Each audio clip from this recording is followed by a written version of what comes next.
Hello everyone, this training is going to be in place of our face-to-face training regarding the different handbooks and our procedures here at Snyder Primary School.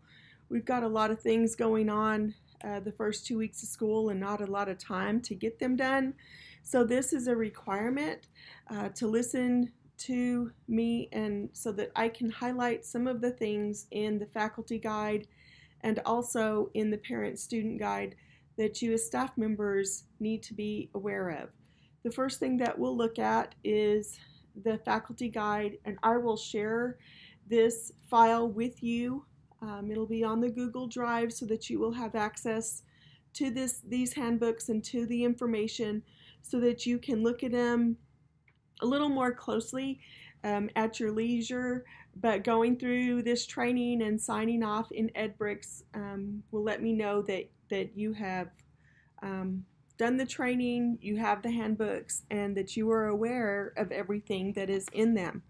So let's first start with the faculty handbook. There's not a lot that has changed from last year except for maybe a few of the times. There's our vision. This year's daily schedule, the doors will open at 7:20. We started doing this last year and found that our traffic in the mornings was less hectic when we opened the doors at 7:20. And so all personnel, all staff members should be here and clocked in by 7:30. And at 7:40, we ask that you be at your classroom doors ready for your students to come into your classroom. The tardy bell will ring at 7:50 in the morning, and then at 4 o'clock you may leave. Now aides that are hourly staff members, you guys have to clock out for lunch, and we will also work with your morning and afternoon clock in and out times based on your 37 and a half to 40 hours per week that you have to show on your timesheets. Here's the school hours for the different grade levels. Pre-K and K, 7:50, and they will release at 3. First grade will release at 3:15. Second and third grade at 3:30. Sorry, this should be 3:30, and I will make sure that that's changed. Remember on accident reports that if anything happens, and even though you think you're not hurt, you need to go ahead and fill out an accident report with Charlie in the front office. Our announcements this year will be at 7:55 a.m. Our first classes are scheduled to start no later than 8:15, and so we will be doing announcements at 7:55 in the morning so that we can get breakfast done and we can start instruction no later than 8:15. Our attendance has to be completed by 9 a.m. every morning. Teachers mark students that enter their class between 8:01 and 9, or this should be 7:50. That's another typo I need to change, and 9 with the tardy. If they sign in after 9 a.m., they will remain in absence even though they're here at school. We need to make sure that you keep your classroom neat, tidy, and free of clutter. That's very important for our campus, for our rodent situation, ants, bugs, things like that. The tidier we can keep our classrooms and our school, the less problem we will have with those issues. Cell phones have become a little bit of a problem with some of our staff members, so it is very important that you limit your cell phone usage to your conference period or during lunch. Please tell your parents that you're going to limit contacts with them during these times as well. There is no need for you to be stopping during lesson time for you to be talking to parents. If it is an emergency, they need to be calling the front office of the school and contacting the front office if an emergency happens. But please limit your time on your cell phone for those 2 times during the day. Also, remember that teachers are required to report any thing that is suspected, or if you know a child that is or being abused. The number is right here, and you can also get online and also do that report. Make sure that your class is supervised at all times. Most of the time when things happen in the classroom or things break out, it's because of lack of supervision. So please make sure that your class is supervised at all times. You need to make sure that you pick up your students from Tiger Time and at lunch promptly, and that you're accompanying your class anywhere that they go on campus. Playground is also an important place to monitor. Make sure that your students know their safety procedures, but as well, it's a good time for you to monitor how your kids play with other students, and how you can talk through problems that might arise on the playground before they actually would happen. So that's important to monitor on the playground as well. So communication with parents is very important, not only with parents but with us. And so we maintain an open door policy. If there's ever anything that you need to visit with administration about, please feel free to come by and visit with us. Check your email regularly. Also, I try to use Hangouts as much as possible to get something out quick. I don't always open my emails. I don't get a zap when I get a new email on my phone. And so if you need to contact me for an emergency, it's best to send me a text rather than to send me an email, because I don't usually check my emails until late in the evening. Remember that the computers here at school and your laptops are for school use only. They should not be used for personal reasons, and they should only be used other than what you're using them for in your classroom during your conference period or at lunch. Every time that you sign into your computer, you are saying that you're going to abide by Snyder ISD's technology usage policy, which means that you're not going to do anything on there that you shouldn't be doing. So make sure that most of your personal stuff is done on your personal computer and not on the school's server or internet. We have the CALs, which are computers on wheels. You can check those out. We will be also using those for our iReady assessments, but you will be able to check these out for things that you need to do in your classrooms. Your conference periods, make sure that you use them wisely. This is a great time to make positive calls to parents, put your grades in Skyward. Make sure that you're available during that time in case you need to meet with parents, or if we have any concerns where we need to meet with you. Our PLCs will also be meeting during this time once a week. All student information is to be kept confidential, and so make sure that you abide by FERPA guidelines. Don't discuss confidential information with anyone that does not have an educational need for this information. Students can be referred to counselors if necessary. You can obtain these forms in the office or from the counselors to refer a student to the counselor, and they can be placed in the counselor's bucket. Discipline referrals, Tier 1 discipline documentation, which are things that you are dealing with in your classroom, should be posted in DMAC. Once you decide that a student needs to be referred for a behavioral problem to an administrator, that referral must be submitted in Skyward. Remember that the parent contact must be made, and you should have an ongoing list of things that you have already tried in your classroom and things that interventions that you have done, what has worked and what hasn't worked.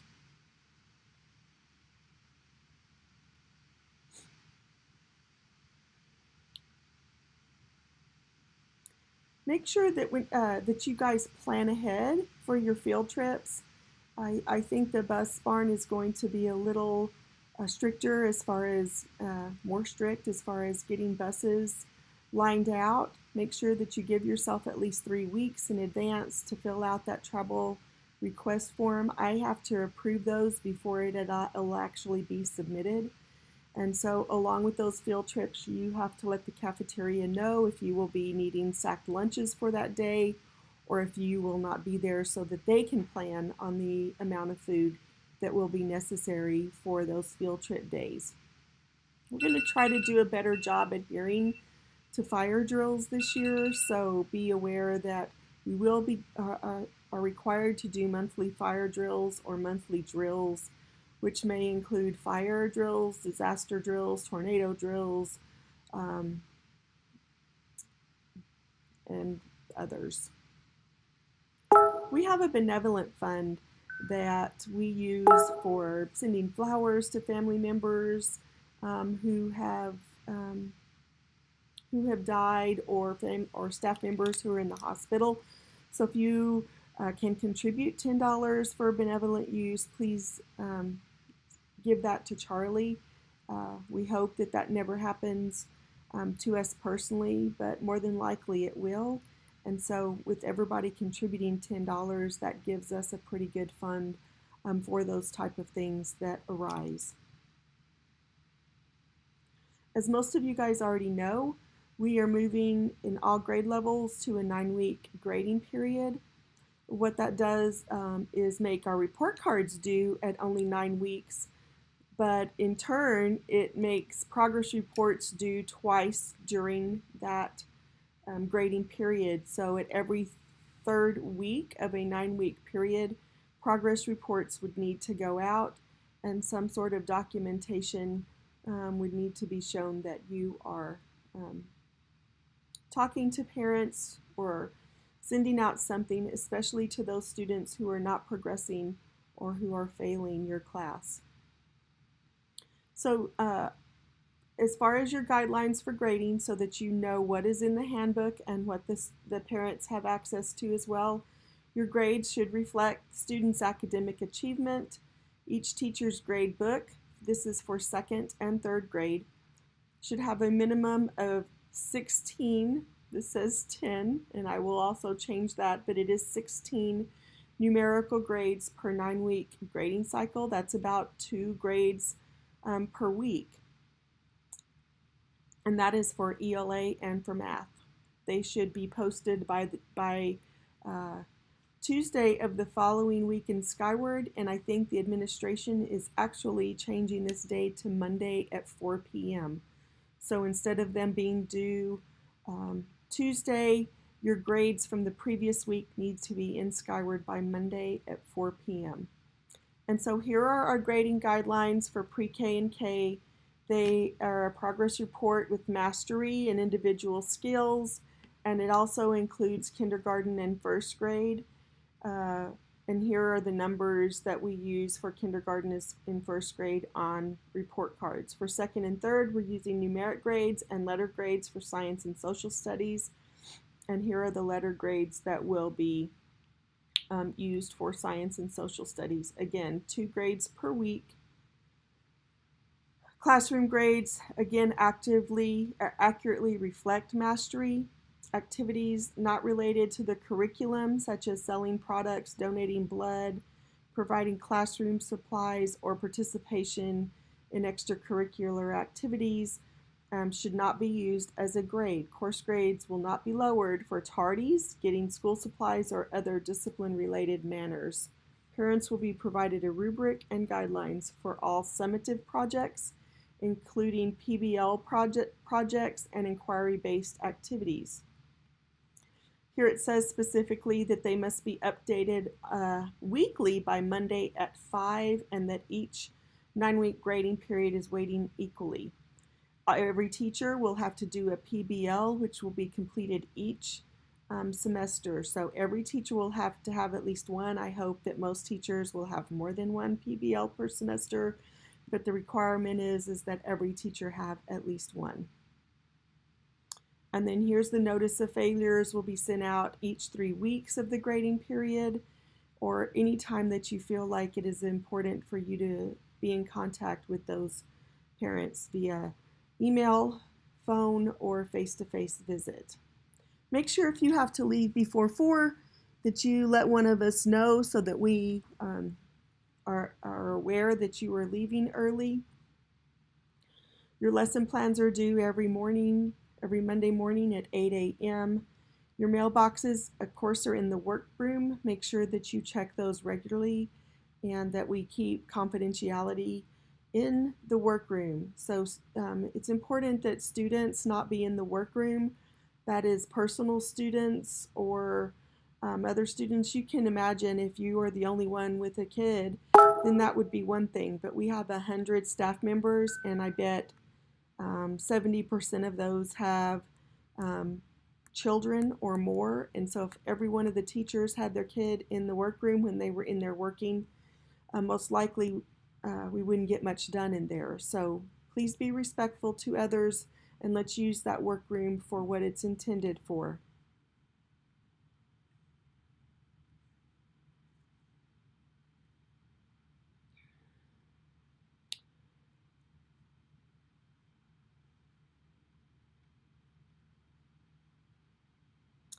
So as a parent, it's important for you to be a good parent. And so if you have something that's going on with your child in school, um, make sure that you are involved in that. If it's an important school activity, make sure that you go to those things. And so just let us know. We can help you get your class covered if you can't find somebody to cover it, but it's important for you to go to your kids' activities. And so let's make sure that we are being good parents to our own children and that we're not neglecting those things that are important and only come around once in their lives.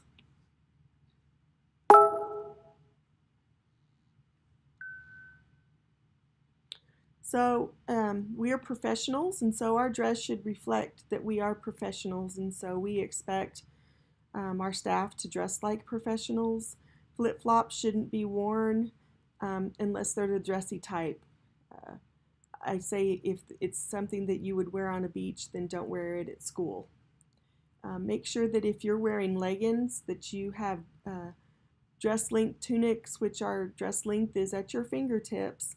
And so make sure that you have those because we don't want to see your high knees.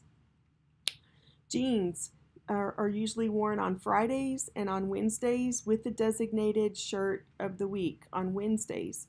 Fridays you can wear your Snyder Tiger or a school shirt or just black and gold on Fridays. And on Wednesdays we have specific shirts that we wear, either a school shirt or a college day shirt or a bucket filling shirt, depending on what the specific shirt is. And hopefully and usually those will be on the calendar for that Wednesday so that you will know what shirt we are wearing that Wednesday. Our PTO is an important part of our school. They raise and do a lot of hours here at school to help raise money for our school. They give us our field trips for your classroom. They do so much. They bought all the iPads that the teachers are going to be using this year. They buy our shirts. They do way more than most PTOs that I know of. So it's important for us to support them. I'm going to ask every teacher to be a member of PTO. It only costs $10, and what that does is it gives you a vote, but it also shows an appreciation. We are also going to require that each grade level have at least 50% representation at each PTO meeting, and we will post those on the calendar. It is up to you and your team to decide and make sure. So if you have 12 teachers in a grade level, then 6 of you guys need to be at a PTO meeting. And if you work it right, you should only have to attend 2 or 3 PTO meetings in the entire year. So make sure that we are doing that as well. There is other information that I'm skipping through here that you need to make sure that you read. I don't think I need to read a lot of this to you, but it's there.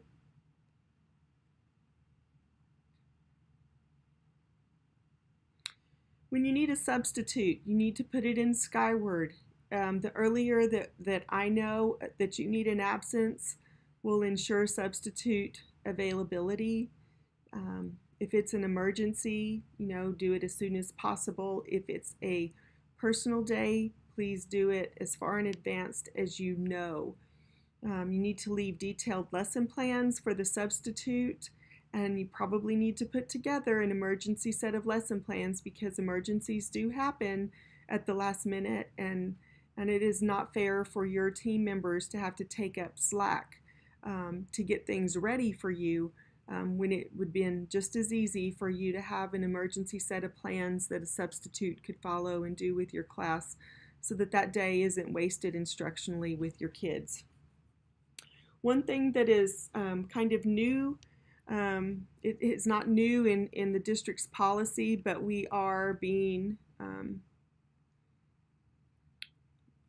told that personal absences will be approved upon substitute availability. And so if you have a personal absence, then we need to make sure we can get a substitute before that absence is approved.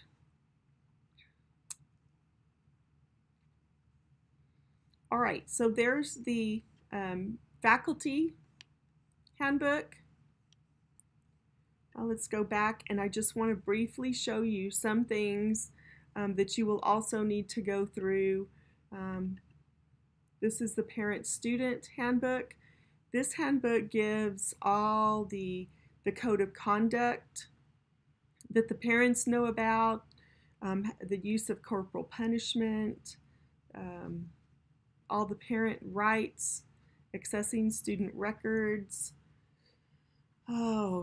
Tons and tons of information. Absences are attendance issues. You need to look at this because it is completely different than in years past.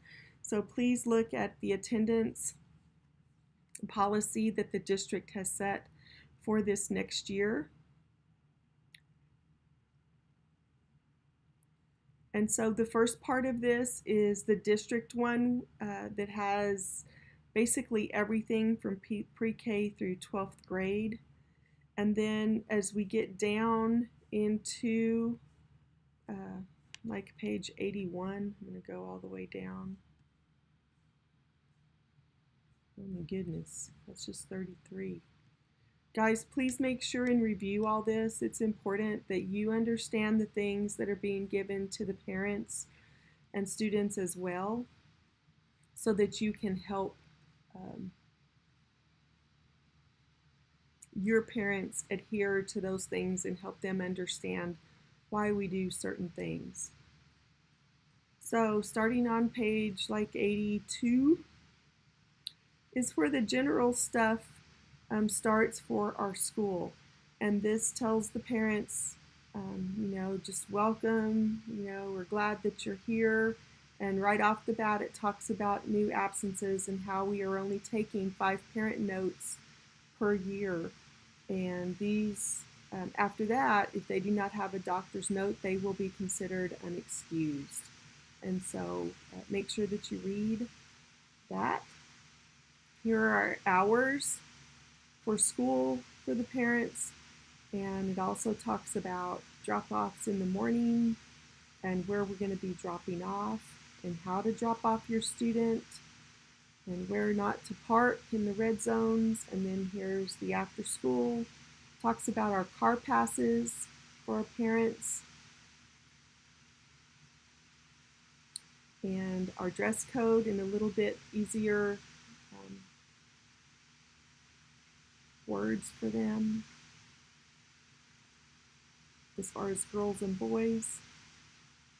Talks about the food service, school lunches for kids, and here again is our grading policies for every grade level,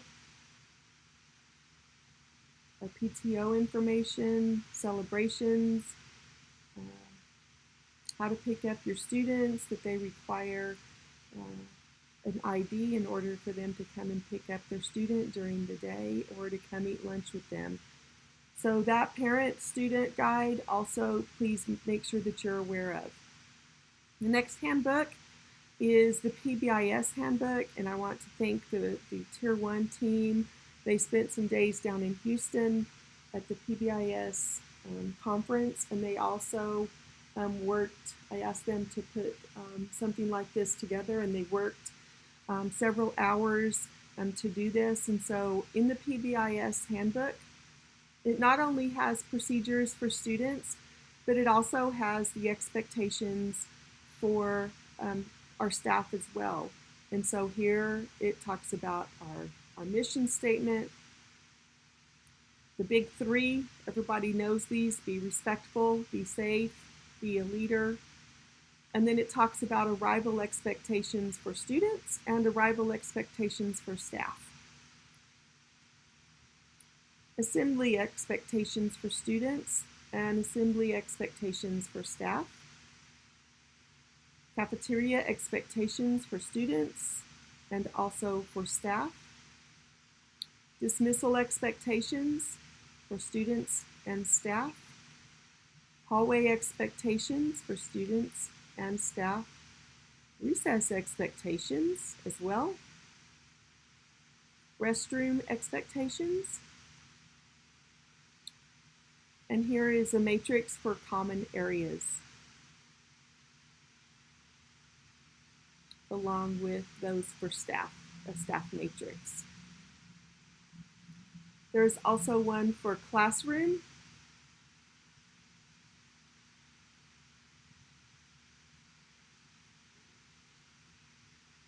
And our recognition and acknowledgement program, which is our Habit Hero tickets.